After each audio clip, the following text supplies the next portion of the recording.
የተለያዩ መረጃዎችን ወደ እናንተ አደርሳለሁ። በተለያዩ አካባቢዎች ያሉ የግንባር ዝርዝር መረጃዎችን ይዣለሁ። ፖለቲካዊ፣ ዲፕሎማሲያዊ እንዲሁም ደግሞ ወታደራዊ መረጃዎችን በቅደም ተከተል ወደ እናንተ አደርሳለሁ። እየተከታተላችሁ አብራችሁ እንድትቆዩ ነው በአክብሮት የምጋብዛችሁ።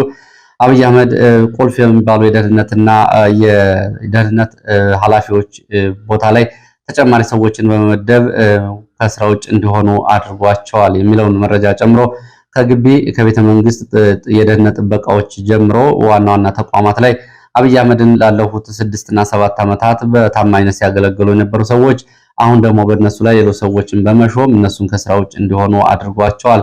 ይሄ በኦህዴድ ባለስልጣናት ቁጣ ፈጥሯል። አሁን አብይ አህመድ ከእያንዳንዱ የኦህዴድ ባለስልጣን ጀርባ የደቡብ ተወላጆችን በተለይ በደህንነትና በወታደራዊ ተቋማት ላይ እየመደበ ይገኛል። አንዳንድ የኦህዴድ ባለስልጣናት ወደ መፈንቅለ መንግስት እንዲሁም ደግሞ ከዚያም ባለፈ ከተለያዩ የኦሮሞ ተቃዋሚዎች ጋር ግንኙነት ያደርጋሉ በሚል ከጀርባቸው ቁጥጥር እየተደረገባቸው ነው የሚገኘው። ይህንን ጨምሮ በተለያዩ አካባቢዎች ያሉ ዝርዝር የግንባር መረጃዎችንም አደርሳችኋለሁ። ወደ ትግራይ የሚወስደን መረጃ አለ። በትግራይ እንግዲህ ያለው ፖለቲካዊ ሽኩቻ ይታወቃል። ጀነራል ታደሰ ወረደን አንቀበልም ያለው የህወሓት ማዕከላዊ ኮሚቴ ስብሰባውን በአክሱም እያደረገ ነው የሚገኘው። ከዚህ ጋር ምን ይጠበቃል?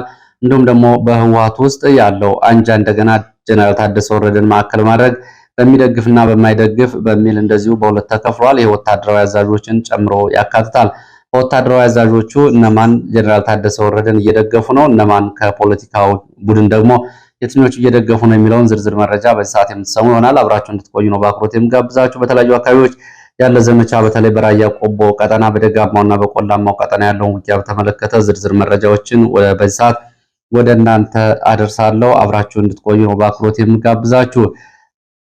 በተለያዩ አካባቢዎች እንግዲህ ያው በብልጽግና ካለው አጠቃላይ ጸጥታና የደህንነት መዋቅር ባሻገር ባለስልጣናት የራሳቸውን ትንንሽ የደህንነትና የጸጥታ እንዲሁም ደግሞ አፋኝና ገዳይ ቡድን በማዋቀር ህዝብን እየበጠበጡ ነው የሚገኙት። ህዝብ እየተዘረፈ እየተሰቃየ ይገኛል።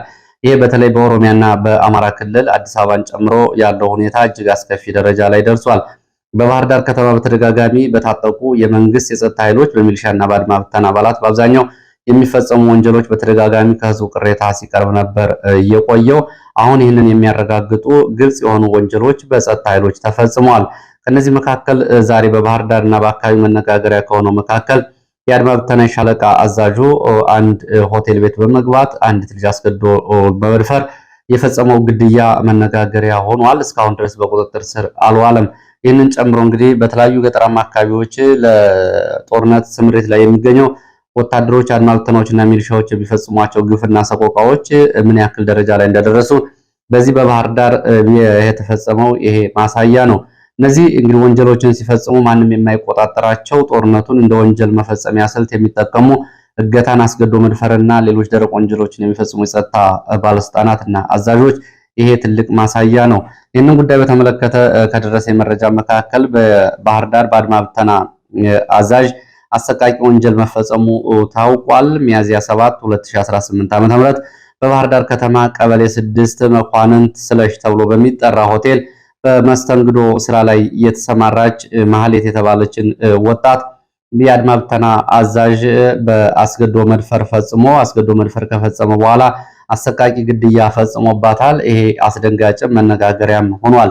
ይሄ የተፈጸመው እንግዲህ የሻለቃ አዛዥ የሻለቃ መሪ በሆነ መለዮ ዩኒፎርም በለበሰ መንግስት ደሞዝ በሚከፍለው መንግስት ትጥቅ ባስታጠቀው የዜጎችን ደህንነትና የዜጎችን ሰላም ይጠብቃል ተብሎ ስምሪት በተሰጠው አካል ሆቴል ውስጥ በመግባት በያዘው መሳሪያ ሌሎችን በማስፈራራት አስገድዶ መድፈር በመፈጸም ግድያ ፈጽሟል። ይህ እንግዲህ ባህር ዳር የተፈጸመ ነው። ባህር ዳር ቀበሌ 6 ነው ይሄ የተፈጸመው። መኳንንት ስለሽ ተብሎ የሚጠራ ሆቴል ስለ ሁኔታው መረጃ እያደረሱ የመረጃ ምንጮች እንዲህ ያለ አስነዋሪ ድርጊት የተፈጸመው ባህር ዳር ከተማ የአድማ ብተና ሻለቃ አዛዥ ነው። ሆቴል ውስጥ መሳሪያ ደግኖ ሰራተኛዋን አስፈራርቶ አግቶ ሲወስዳት ለምን እንዴት አደርጋለህ ሲሉ የጠየቁት ላይ እንደዚሁ ቃታ በመሳብ በማስፈራራትና ገድላችኋለሁ በማለት ሌሎቹ እንዲሸማቀቁና ፈርተው አንገት እንዲደፉ ካደረገ በኋላ ልጅቱን አስገድዶ ወስዷል።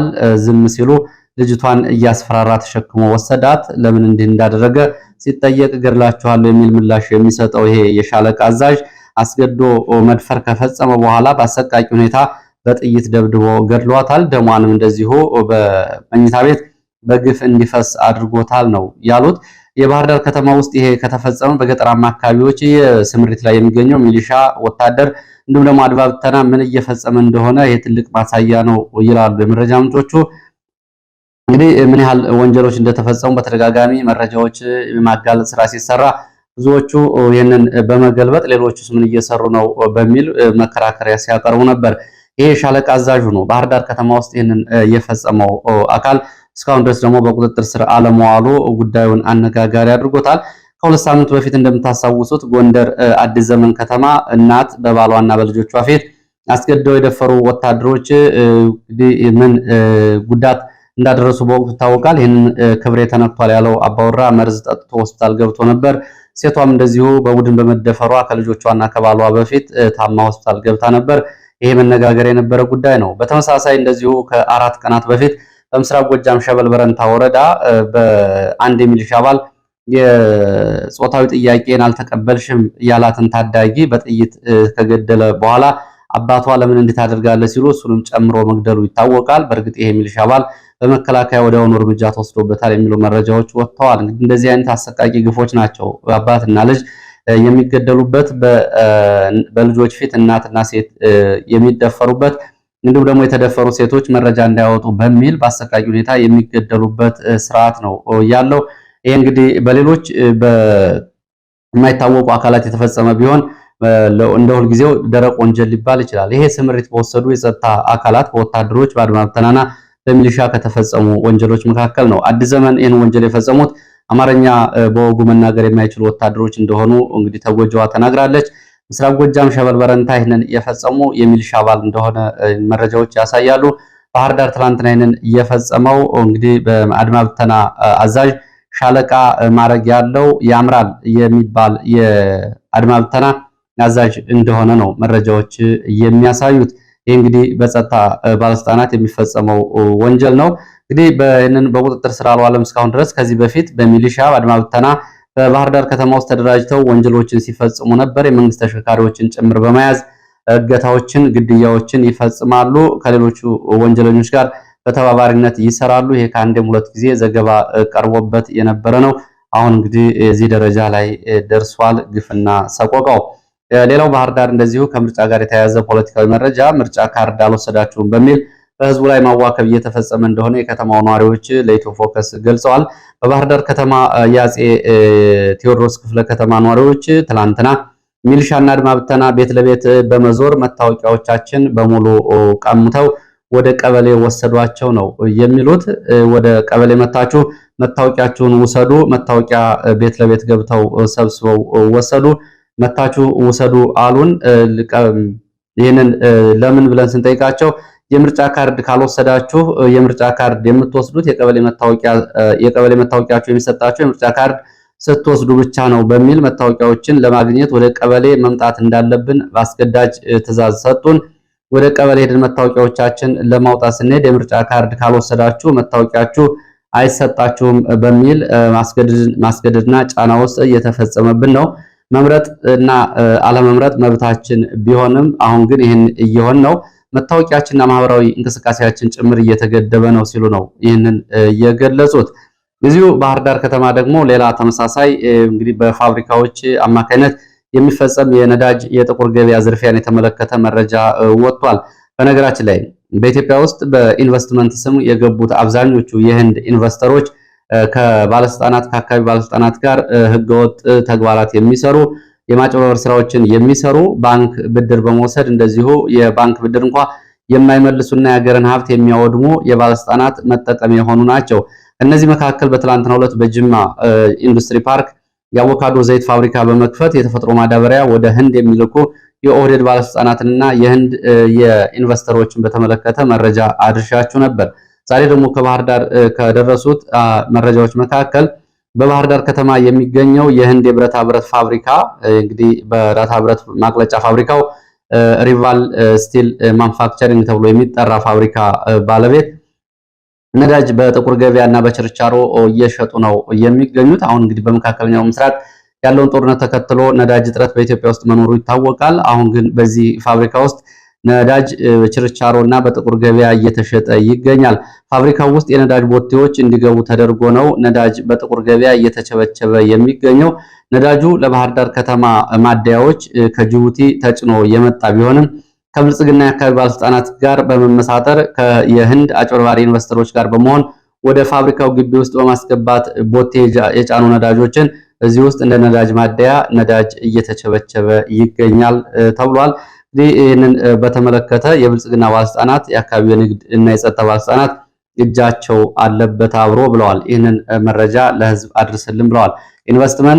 በኢንቨስትመንት ስም ወደ ሀገር ውስጥ ከገቡ ባለስልጣናት እና የኢንቨስተሮች በባለስልጣናት አማካይነት ይህንን አስነዋሪ ድርጊት እየፈጸሙ ነው። ይህ እንግዲህ ለሁለተኛ ጊዜ የቀረበ የህንድ ኢንቨስተሮች እና የባለስልጣናትን ዝርፊያ የተመለከተ ነው። ትላንት ጅማ፣ ዛሬ ደግሞ ባህር ዳር። ወደ ሌሎች መረጃዎች እሄዳለሁ። ወደ ሌሎች መረጃዎች ሲሄድ ወደ አዲስ አበባ የሚወስደን መረጃን የማስከትለው አዲስ አበባ ጭምብል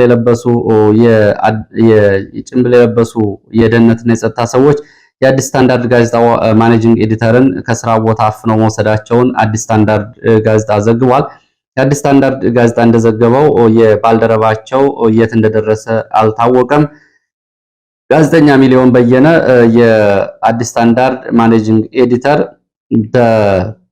ታፍኖ ከተወሰደበት ጊዜ ጀምሮ እስካሁን ድረስ የት እንዳለ አልታወቀም። ባልደረቦቹና ቤተሰቦቹ በአዲስ አበባ በሚገኙ የተለያዩ ፖሊስ ጣቢያዎችና እስር ቤቶች ለመጠየቅ እና ለማፈላለግ ሞክረዋል። እስካሁን ግን ያለበት አልተገኘም ነው የተባለው። አዲስ ስታንዳርድ ጋዜጣ ማኔጂንግ ኤዲተር በጭንብል በለበሱ ሰዎች ነው ተወስዷል የተባለው። ቢያንስ ሲወስዱ እንኳ ከፍርድ ቤት ትዕዛዝ አውጥተናል፣ እዚህ ቦታ ነው የምንወስደው በሚል ለቤተሰቦች እንኳ መረጃ አላደረሱም። በነገራችን ላይ እነዚህ እንግዲህ በስርዓቱ ውስጥ ያሉ ትንንሽ መንግስታት እንዲሁም ደግሞ በትልቁ የብልጽግና ስርዓት ውስጥ ያሉ ትንንሽ ብልጽግናዎች የሚያደራጇቸው ማፊያ ቡድኖችም እንደዚህ አይነት ተግባራትን ላለመፈጸማቸው ዋስትና የለም። በዋናነት እንግዲህ አጠቃላይ ለዚህ ተጠያቂው ግን ብልጽግና ነው የሚሆነው። ሰሞኑን በኦሮሚያ ክልል እየተጋለጡ ያሉ መረጃዎችን እየተከታተላችሁ ነው። በአምቦ ከተማ ራሱን 120 ብሎ የሚጠራ የማፊያ ቡድን በሽመልስ አብዲሳ የተደራጀ የጀልዱ ፖለቲካን ለማስከበር የሚንቀሳቀስና በጀት ድጋፍ የሚደረግለት የአካባቢውን የፖሊስ ባለስልጣናት፣ የፖሊስ አባላት የሚያስር፣ የሚያስፈራራ፣ የሚገድል ጭምር ቡድን ሰሞኑን እንግዲህ እንደ ወንጀለኛ ከተጋለጠ በኋላ እንደ ወንጀለኛ አድርገው ይዘናል፣ ፈተናል እያሉ ይገኛሉ። እውነታው ግን የጀልዱ ፖለቲካን ለማስከበር ነው። በዚህ በኩል መረጃውን እያጋለጡ የሚገኙ የኦሮሞ የሚዲያ ተወካዮች ጉዳዩን ውስጣዊ ክፍፍልን እንዳያሳድግ በሚል ወንጀለኞች በሚል ይገልጹታል። እውነታው ግን የጀልዱ ፖለቲካን እና የሽመልስ አብዲሳን የፖለቲካ ሚዛን ለማስጠበቅ ነው። በኦሮሞ ፖለቲካ ውስጥ እንግዲህ አካባቢያዊ ሽኩቻዎች ከፍተኛ ደረጃ ላይ ደርሰዋል። የአርሲ ቡድን፣ የጅማው ቡድን፣ የሸዋው የጀልዱ ቡድን እንዲሁም ደግሞ የሐረር ቡድን በሚል በተለያየ ሁኔታ ተከፍለዋል። ከዛ ባሻገር ሃይማኖታዊ ቡድኖችም አሉ። የወለጋው እና የሊባቡሩ የፕሮቴስታንት ቡድን፣ የሸዋው በአመዛኙ የኦርቶዶክስ ቡድን የሚባለው እንዲሁም ደግሞ የአርሲና የባሌ ቀጠና ደግሞ የሙስሊም ቡድን በሚል ስልጣን ላይም እንደዚሁ ሃይማኖታዊ ክፍፍል፣ አካባቢያዊና አውራጃዊ ክፍፍሎች በከፍተኛ ደረጃ ላይ ተስፋፍተዋል። ይህንን ጉዳይ አብይ አህመድ እንዳስፈላጊነቱ ሚዛን ለማስጠበቅ ይጠቀምበታል። ከአሁን በፊት የሸዋውን ቡድን ሲያጠናክርና ዋና ዋና ስልጣኖችን ሲሰጥ የቆየ ቢሆንም አሁን የጅማውን ቡድን የወለጋውን ቡድን ወደፊት የማምጣት እንቅስቃሴዎች አሉ። በዚህ ምክንያት የሽመልስ አብዲሳ ቡድን በማኩረፉ እንደዚህ አይነት ህገወጥ ቡድኖችን እያቋቋሙ ነው የሚገኘው። በሻሸመኔ የከንቲባ ወንድም በራስ ተፈሪያን ላይ ጭምር ወከባ ሲፈጽም የነበረው ቡድን 65 ተብሎ የሚጠራው በአዲስ አበባ በተመሳሳይ ከመገናኛ እስከ ለሚኩራና እስከ ለገጣፎ እንደዚሁ ይህንን የቡድን 95 የተባለ ቡድን የሚመራው እንደ የቀድሞ የኦሮሚያ ልዩ ኃይል የስናይፐር ተኳሽን ጨምሮ ትናንትና መረጃዎቹ መጋለጣቸው ይታወቃል። ከዚህ ጋር በተያያዘ እንደዚሁ አብይ አህመድ ቁልፍ የደህንነትና ወታደራዊ ባለስልጣናትን ከስራ ውጭ አድርጓል የሚል መረጃ ወጥቷል። ከስራ ውጭ በማስቀመጥ ሌሎች አካላት ከጀርባ እንዲቆጣጠሯቸው እያደረገ ነው። ከነዚህ መካከል ላለፉት 6 እና 7 ዓመታት የአብይ አህመድ ቁልፍ ሰዎች ነው ከቆዩት መካከል በደህንነት መስሪያ ቤቱና በኢንሳ ውስጥ በቁልፍ የአብይ አህመድ ተወካይ ተደርጎ በየቀኑ ከአብይ አህመድ ጋር ልዩ ግንኙነት የነበረው ሲሳይ ቶላ ይገኝበታል። እሱ ጊዜውን ጨርሷል መሰል አሁን ሌላ ሰው ተመድቦበታል ነው የሚሉት የመረጃ ምንጮች። ከዛ ባሻገር እንደዚሁ የፌደራል ፖሊስ ዋና አዛዥ ኮሚሽነር ጀነራል ደመላሽ ገብረ ሚካኤልም ከስራ ውጭ እንዲሆን ተደርጎ ከስሩ ባሉ ሰዎች እንዲመራ እየተደረገ ነው። ለፕሮቶኮል በሚል ብቻ ከፊት እንዲቀመጥ ተደርጓል። ሲሳይ ቶላ በኢንሳና በደህንነት መስሪያ ቤቱ በአብይ አህመድ ትዕዛዝ ሌሎችን ሲቆጣጠር የነበረ ቢሆንም አሁን በሱ ላይ ሌሎች የደቡብ ተወላጆች እንዲቆጣጠሩት ተደርጓል። ይሄ በኦህዴድ ሰዎች ኩርፊያ ደግሞ ማፈንገጥን እየፈጠረ እንደሆነ ነው የታወቀው። ባለስልጣናት እንደ አብይ አህመድ በዚህ ወቅት የፖለቲካ ፍላጎት የላቸውም ያላቸውን የደቡብ ተወላጆች ነው ቁልፍ በሆኑ ቦታዎች በሚገኙ የኦህዴድ ባለስልጣናት ጀርባ ላይ እየሾመ የሚገኘው። አብይ አህመድ እንግዲህ ብዙዎቹን የኦህዴድ ባለስልጣናትንም እያመናቸው አለመሆኑን ያሳያል። በተለይ መፈንቅለ መንግስት ያስባሉ፣ ከሌሎች ጋር በመተባበር የተለያየ እቅድ ያወጣሉ ባላቸው የወታደራዊ የፖሊስ እንዲሁም ደግሞ የደህንነት ሰዎች ላይ ከደቡብ ኢትዮጵያ አካባቢ የመለመላቸው የአብይ አህመድ የግል የሆኑ ሰዎችን መድቧል ነው የተባለው። አብይ አህመድ የግቢ ደህንነት ኃላፊዎችም እንደዚሁ ከ6 ወራት በላይ እንዳይሰሩና በየ6 ወራቱ እንዲቀየሩ ትዕዛዝ መስጠቱ ነው የታወቀው። ይህ እንግዲህ ካለው የስልጣን ስጋት አንጻር ነው። ወደ ትግራይ የሚወስደን መረጃ አስከትላለሁ። ወደ ትግራይ ስንሄድ በሽኩቻና ውጥረት ውስጥ የሚገኘው የትግራይ ፖለቲካ ዛሬ ምን አዲስ መረጃ አለ የሚለውን በተመለከተ የሚከተለውን መረጃ ወደ እናንተ አደርሳለሁ። በአክሱም ከተማ የህወሓት ማዕከላዊ ኮሚቴ ስብሰባ እንደቀጠለ ነው። በአክሱም እንደቀጠለ ነው። ስብሰባው ዛሬ ይጠናቀቃል ተብሎ ይጠበቃል። የህወሓት ማዕከላዊ ኮሚቴና ታዛቢ ወታደራዊ አዛዦች የሚገኙበት ስብሰባ ነው። ህወሓት አዳዲስ ፖለቲካዊ የአስተዳደር ውሳኔዎችን ያሳልፋል ተብሎ ይጠበቃል። ከወታደራዊ እቅድና ዘመቻ አንጻር መከት የሚለው ዘመቻ ላይ እንደዚሁ አዲስ አቋም ያሳውቃል ተብሎ ይጠበቃል። በዚህ ስብሰባ ከፖለቲካና አስተዳደር ውሳኔዎች መካከል የቀድሞ የትግራይ ምክር ቤትና የትግራይ አስተዳደር ይመለስ፣ መከት ዘመቻ ደግሞ እንደዚሁ ወልቃይትን፣ ራያን እንዲሁም ደግሞ ጠለምትና ሌሎች አካባቢዎችን ሙሉ በሙሉ እንቆጣጠራለን በሚል ዘመቻዎችን ለማድረግ አቋም ይወስዳል ነው የተባለው። ከዚህ ጋር በተያያዘ የህወሓት በፖለቲካው ውስጥ ጀነራል ታደሰ ወረደን አስመልክቶ የህወሓት ፖለቲካ አሁን ትግራይ ውስጥ ያለው ማለት ነው ወደ ሁለት ቡድን ተከፍሏል። የፖለቲካ ቡድኑ ብቻ ሳይሆን ወታደራዊ ቡድኑም ተከፍሏል። ይህም የጀነራል ታደሰ ወረደን ስልጣን መራዘም የሚደግፍና ጀነራል ታደሰ ወረደ ስልጣን መራዘምን የሚቃወም በሚል ለሁለት ቡድን ተሰጥቋል። ቡድኑ ውስጥ ይህን ድጋፍ ከሚያደርጉት መካከል ከፖለቲካዊ ባለስልጣናት መካከል በአለም ገብረ ዋህድ የሚመራው ቡድን እነ ኢሳያስ ታደሰ፣ እነ ዶክተር ፍስሐ ሀብሰጽዮን፣ እነ ተክላይ ገብረ መድህን፣ እነ ዶክተር ሰለሞን ኪዳኑ፣ እነ ሊያ ካሳና ሌሎች ይገኙበታል። ይሄ በአለም ገብረ ዋህድ የሚመራ ቡድንና ጀነራል ታደሰ ወረደን ስልጣኑ መቀጠል አለበት ብሎ የሚያምነው የህወሓት ቡድን ነው። ከዚህ ቡድን ባሻገር ከፖለቲካው ባለስልጣናትም እንደዚሁ የዮሐንስ ወልደ ጊዮርጊስ ጆን መድር ተብሎ የሚጠራው ብርጋድ ጀነራል እንዲሁም ደግሞ ጀነራል ማሾ በየነ፣ ጀነራል ፍስሐ ኪዳኑ፣ ጀነራል ገብረ ዲላ፣ ኮሎኔል ተወልደ እና የትግራይ የፖሊስ አዛዥ ይገኙበታል። እነዚህ ከጀነራል ታደሰ ጎን የሆኑት ናቸው። በሌላ በኩል የነ ደብረ ጽዮንና የነ ሞንጆሪኖ ቡድን የሚመራው ወታደራዊ ፖለቲካ ቡድን ደግሞ ጀነራል ታደሰ ስልጣን እንደማይገባውና ቀጣይም እርምጃ እንደሚወስድ እያሳወቀ ነው የሚገኘው። ታደሰ ወረደም በአንድነት መቆም አለብን የሚል ዛሬ እንደዚሁ አጭር መግለጫ አስተላልፏል። ወደ ሌሎች መረጃዎች ይቀጥላሉ። ወደ ሌሎች መረጃዎች ሲቀጥል ወደ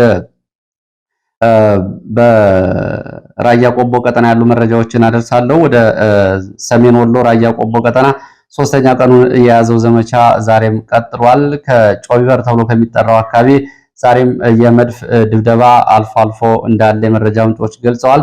ከሁለት ቀናት በፊት ከቆቦ ከተማ እስከ ጮቢበር ድረስ የነበረው ከባድ ውጊያ አማያ ድረስ ዋጃ አቅራቢያ ድረስ የነበረው ውጊያ በዋናው መንገድን ተከትሎ በቆላማው ቀጠና በአየር በመካናይዝድ የታገዘ ውጊያ ነበር። ዛሬ ጋብ ቢልም በደጋማው የራያ ቆቦና አንጎትና ግዳን አቅጣጫዎች ግን ውጊያ እንዳለ የመረጃ ምንጮች ገልጸዋል። በእነዚህ በደጋማው አካባቢዎች ከውጊያ እየተደረገ እንደሆነ የገለጹት የመረጃ ምንጮች ወደ ተኩለሽ የእግረኛና የመካናይዝድ ኃይል ዘመቻ ተደርጓል። ተኩለሽ ተብሎ ከሚጠራው ከተማ አቅራቢያ ሸወይ ተብሎ በሚጠራ ቦታ በራያ ቆቦ ደጋማው አካባቢ ከባድ ውጊያ ተደርጓል። ውጊያው የጨበጣና የጅበጅ ውጊያ እንደሆነ የመረጃ ምንጮች ገልጸዋል። በርካታ የእግረኛና መካናይዝድ ቁጥር ስምሪት ወስዷል። ፋኖ የሚያጸፋ ምላሽ እየሰጠ ይገኛል። የአየር ኃይል አሰሳና ቅኝት እያደረገ እንደሆነ የገለጹት የመረጃ ምንጮች ፋኖ ከግዳን ሙጃ እና ወንዳች ተብሎ ከሚጠራው አካባቢ የተንቀሳቀሰ እግረኛና መካናይዝድ ያጸፋ ምላሽ በመስጠት ወታደራዊ ኪሳራ ማድረሱን ገልጿል።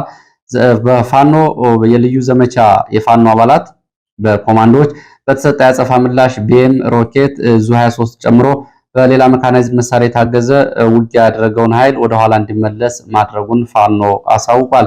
ዛሬ ካለማጣ ወልዲያ ያለው መንገድ ክፍት ነው። ሙሉ በሙሉ ትራንስፖርት አገልግሎት ተጀምሯል። የትራንስፖርት እንቅስቃሴውም እንደዚሁ ወደ መደበኛ ሁኔታው ተመልሷል ብለዋል የመረጃ ምንጮች። ሌላው ከምርጫ ጋር በተያያዘ አንድ ሌላ መረጃ ላድረስ። በምስራቅ ጎጃም በአሶ ሊበን ወረዳ በላምገጅ በምትባል አነስተኛ የገጠር ከተማ የምርጫ ካርድ አልወሰዳችሁም የተባሉ ወጣቶች ከፍተኛ ድብደባ ተፈጽሞባቸዋል። በዚህ ድብደባ ምክንያት እንደዚሁ የሞት አፋፍ ላይ የሚገኙ ወጣቶች ይገኛሉ ተብሏል። እንግዲህ አዲስ አበባ ምርጫ ካርድ አልወሰዳችሁም የተባሉ የመንግስት ሰራተኞች ሸኔ፣ ፋኖ፣ ሻቢያ ስለሆናችሁ ነው የማትወስዱት፣ ስለዚህ መፈረም አለባችሁ፣ ኃላፊነት መውሰድ አለባችሁ፣ ለሚደርስባችሁ ከስራ መባረርና ሌሎች ቅጣቶችና እርምጃዎች ኑ ፈርሙ እየተባሉ እየተገደዱ እንደሆነ ነው የገለጹት። ከአዲስ አበባ ከተማ ንፋስ ስልክ ላፍቶ ክፍለ ከተማ የመጣ መረጃ ነው። ወደ ሌላ መረጃችን ስንሄድ ወደ ደቡብ ጎንደር የሚወስደን መረጃ አስከትላለሁ። በደቡብ ጎንደር አንበሳሜ ከተማ ከሁለት ወራት በኋላ መከላከያ ተመልሶ መግባቱን የመረጃ ምንጮች ገልጸዋል። ከባህር ዳርና ከስቴ በሁለት አቅጣጫ ባለፈው ሐሙሲት ከነበረው ጥቃት የተረፉ የብልጽግና አመራሮችን ይዞና አጅቦ የገባው መከላከያ ከሁለት ወራት በፊት ወረዳውን ያስተዳድሩ የነበሩ የአንበሳሜ ከተማ ከንቲባ የነበሩ ሐሙሲት በነበረው ዘመቻ አሁን እነሱ የሉም። ይህንን ተከትሎ ብልጽግና የአካባቢው ባለስልጣናት ከፍተኛ መደናገጥ ውስጥ ገብተዋል። ብልጽግና ወታደራዊ አጀብ ይዟቸው የሚገባው የአካባቢ ባለስልጣናት በገቡበት እየቀሩ ነው። ይህንን ተከትሎ የብልጽግና ባለስልጣናት ውስጥ የተረፉት አንሄድም በሚል መልቀቂያ መጠየቃቸውንና የተወሰኑ ደግሞ መጥፋታቸውን የመረጃ ምንጮች ገልጸዋል። ወደ ባህር ዳር ጠፍተዋል የተባሉ አመራሮች ተፈልገው እንዲመጡ ወታደራዊ ትዕዛዝ ተሰጥቷል። ወደ ሌሎች አጫጭር የአፍሪካ ቀንድ መረጃዎች ሲሄድ የኢትዮጵያን የተመለከተ ነው።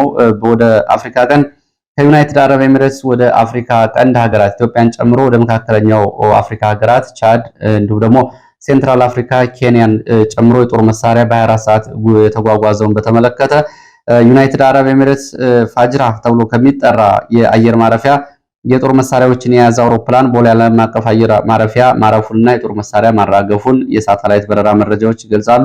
የቱርክ አየር ኃይል ኤ400ኤም ተዋጊ ድሮኖችና የጦር መሳሪያዎችን ጭኖ ሞቃዲሾ ማራገፉን እንደዚሁ መረጃዎች ገልጸዋል። የዩናይትድ አረብ ኤሚሬትስ ኤርባስ ኤ300 ቢ4203 ተብሎ የሚጠራ የጎን ቁጥር ያለው የጦር መሳሪያ የጫነ አውሮፕላን በተመሳሳይ ትላንትና አዲስ አበባ የጦር መሳሪያ ስለማራገፉ የወጡ መረጃዎች ይገልጻሉ። ኢደብሊው 50 ቲአር አርዲኤ 7435 የጎን ቁጥር የተመዘገበ ማንሲክ ተብሎ ከሚጠራ የቤላሩስ ከተማ በመነሳት እንደዚሁ ኢትዮጵያ ድሬዳዋ የጦር መሳሪያ ማራገፉን የበረራ መረጃዎች ይገልጻሉ።